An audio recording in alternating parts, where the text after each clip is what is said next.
Mis queridos hermanos, un abrazo fraternal. La señora Anita era una viejecita, tenía 89 años, que a pesar de su edad gozaba de una gran lucidez. Los últimos años de su vida, la señora Anita se la pasaba todo el día sentada en una mecedora en el portal de su casa. Desde muy temprano en la mañana, la señora Anita desayunaba y se sentaba en su mecedora, como esperando algo o esperando a alguien. Un buen día, poco antes de morir, una vecina se acercó a la señora Anita y le dijo: «Señora Anita, yo soy su vecina de enfrente, ¿se acuerda? Perdóneme mi imprudencia, pero yo tengo años de observarla y no aguanto más. Tengo que preguntarle, porque yo la he visto sentarse en el portal año tras año, pero usted no se sienta para descansar, no se sienta para tomar el sol. Yo la veo en esa mecedora por horas, como si estuviera esperando a alguien. ¿A quién espera usted, señora Anita?». Y la señora Anita respondió: «Yo espero a mi esposo. Él se fue a pelear en la Segunda Guerra Mundial y me dijo que regresaría. Yo lo estoy esperando porque él me dijo que regresaría. Y si él dijo que regresaría, él va a regresar». Una historia de espera. La señora Anita esperando por años. Y la pregunta es: ¿qué hacía esperar a la señora Anita? ¿Qué significa la espera para el ser humano?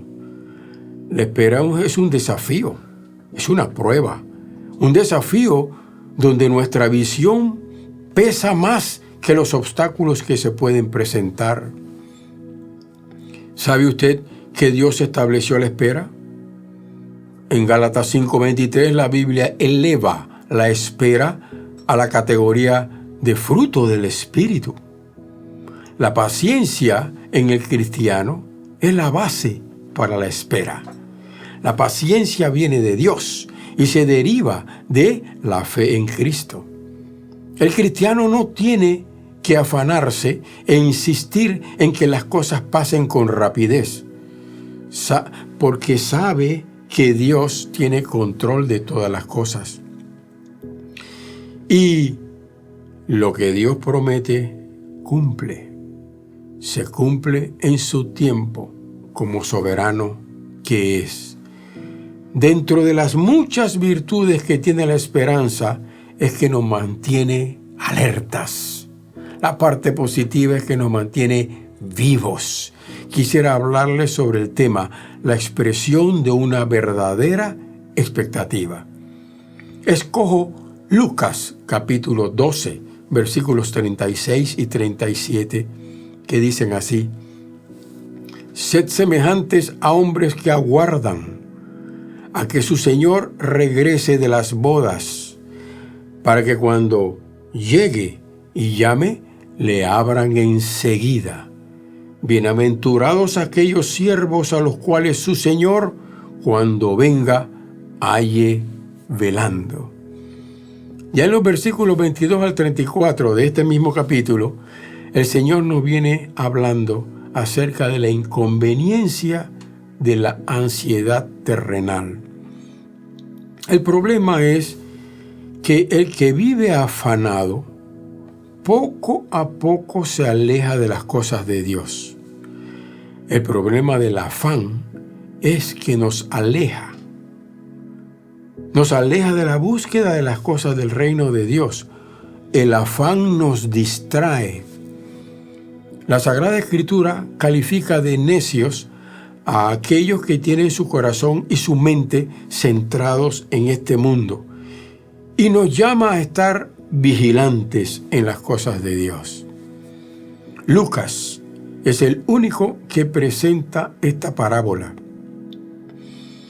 En el Evangelio escrito por Lucas, a partir del versículo 35, y a partir de este versículo 35 se inicia con la expresión «estén ceñidos vuestros lomos». Lucas toma esta figura de los mantos largos que usaban los empleados en las casas de los ricos. Estos mantos no debían colgar sueltos porque dificultaban o estorbaban el trabajo del siervo. Así que, para desempeñar su mejor labor, sin obstáculos, el siervo debía tener bien amarrado el cinto. Con esta figura, el Señor nos dice que todo cristiano debe estar preparado constantemente y permanentemente. Pero, ¿qué significa esto? ¿Qué significa que estén nuestros lomos ceñidos? Es como cuando el latinoamericano dice en su idioma, amárrate bien los pantalones. Dicho en otras palabras, en el cristiano no debe haber descuido. La figura de Efesios 6:11 y siguientes es una enseñanza que nunca debemos perder y que guarda relación con lo que estamos diciendo. Pablo nos exhorta a estar firmes contra las acechanzas del enemigo. Estar preparados consiste en mantenerse con esta armadura especial. Y en Efesios 6:14, Pablo usa la metáfora de ceñirse los lomos, la cintura, con el principio divino. Apegarse a la palabra y obedecerla nos protege. A esto Pablo le llama la coraza de justicia. Entre los elementos que nos protegen, Pablo menciona el escudo de la fe para defendernos de los ataques de Satanás. Pueden haber tribulaciones, angustias, persecuciones, hambre, pero también puede haber duda, lascivia y envidia. Solo peleando la buena batalla es posible repeler toda esta lluvia de dardos encendidos. Mantengan vuestras lámparas encendidas. Otra recomendación. Y esta figura guarda relación con la parábola de las 10 vírgenes, por allá por Mateo 25. La enseñanza aquí es que la preparación es esencial. ¿Sabe por qué? Porque viene el tiempo cuando ya no será posible prepararse. La puerta se cerrará y no sabemos cuándo llegará ese momento, porque ese momento llegará como ladrón en la noche. Si queremos luz de nuestras lámparas, debemos mantenerlas llenas de aceite. No es bueno solo tener las lámparas, es necesario mantenerlas y mantenerlas llenas. No es suficiente tener un carro, debemos tenerlo lleno de gasolina en buenas condiciones, de lo contrario no caminará. Tenemos lámparas, sabemos orar, pero no habrá aceite sin buena preparación. La buena expectativa agrada a Dios.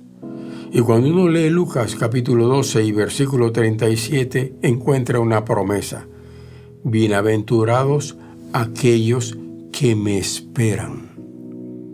Porque cuando yo regrese por segunda vez, aquellos que me esperaron serán bendecidos. Dice la Biblia que Él servirá a sus siervos fieles. ¿Cómo se sentiría, hermano o hermana, si usted tiene que ausentarse por varios años y cuando regresa, su propia familia no lo reconoce? Así pasó en la Segunda Guerra Mundial. Muchos regresaron de la guerra después de varios años y ya los habían olvidado, porque los daban por muertos. ¿Cuánto más se sentirá el Señor cuando regrese y encuentre a aquellos que se decían sus hijos, pero que se olvidaron de Él y ahora lo desconocen? Si uno de estos días se le acerca un individuo y le dice al oído, prepárate porque el jueves voy para tu casa a robarte, ¿usted qué haría? En el versículo 40, el Señor lo deja muy claro. Vosotros, pues, también estad preparados. En este mundo hay cosas que contribuyen a disipar nuestra esperanza en el Señor. Existen obstáculos que tratan de impedir que nos mantengamos en esperanza. Nuestra esperanza es como un manantial de agua pura, como un ojo de agua que brota constantemente. ¿Ha visto usted de cerca un manantial o un ojo de agua? Si el manantial o el ojo de agua no son alimentados constantemente, pronto se secan. Asimismo, tenemos que mantener viva nuestra expectativa en Dios. Uno de los obstáculos de nuestra esperanza es, como habíamos mencionado, el afán. El afán trae sobrepreocupación innecesaria. El Señor dijo en Mateo 6:25, no os afanéis por nuestra vida. Nótese que el Señor no dijo que no les interese su propia vida. Él no dijo eso. Él no dijo, no se preocupen por nada en su vida. No, Él dijo, no se preocupen innecesaria y en forma descomedida. Si nos preocupamos mucho, demasiado por los problemas, lo cierto es que la preocupación no resuelve nada. Y el Señor lo dijo, ¿quién de vosotros podrá, por mucho que se afane, añadir a vuestra estatura unas cuantas pulgadas? La angustia y la preocupación desvían mi mente de las cosas de Dios. Hay gente que pierde el cabello por la preocupación, pero el afán se les contrapone a la paz del Señor. Mi paz os dejo, mi paz os doy, no como el mundo la da. Otro obstáculo, el cansancio. El cansancio apaga mi esperanza. ¿Sabe usted que el Señor trabajaba a brazo partido, pero también sabía sabiamente descansar? En Marcos capítulo 6, versículos 30 al 32, vemos que los discípulos habían tenido un pesadísimo día y le contaron todo lo que habían hecho y lo que habían enseñado. ¿Y sabe lo que hizo el Señor? El Señor se llevó a los discípulos a un lugar desierto a descansar. El Señor sabía cuándo descansar. El cansancio físico acarrea cansancio mental y puede traer también cansancio espiritual. Si yo ando cansado todo el tiempo, ¿qué ganas tengo de orar a Dios? Si vivo cansado y ajetreado, ¿qué ganas me quedan de participar en las actividades y las cosas de Dios? Si me ando durmiendo todo el tiempo, ¿cómo voy a recibir la palabra que se predica o que se enseña? Tampoco tendremos fuerzas para alimentar y cultivar nuestra esperanza. ¿Cómo cultivamos nuestra esperanza? La fe orientada cultiva mi esperanza. ¿Cómo es esto? Esto se refiere a las pruebas. Dice la Biblia que luego de pasar la prueba, siempre habrá un fruto de ella. En la prueba debo orientar mi fe, de manera que la prueba produzca fruto. Esta es una de las cosas más difíciles en nuestro caminar como cristianos. El fruto de la prueba es la fortaleza de mi esperanza. El apóstol Pedro es uno de los campeones de la esperanza. Los verbos esperar y anhelar abundan en sus epístolas. Segunda de Pedro 3:14, por ejemplo, nos dice, estando en espera de estas cosas. Y en Primera de Pedro 1:3 nos dice que el Señor nos hizo renacer para una esperanza viva. Hermanos, uno puede decir, bueno, en estos tiempos lo que más me sobra es el tiempo y no estoy cansado. ¿Cansado físicamente?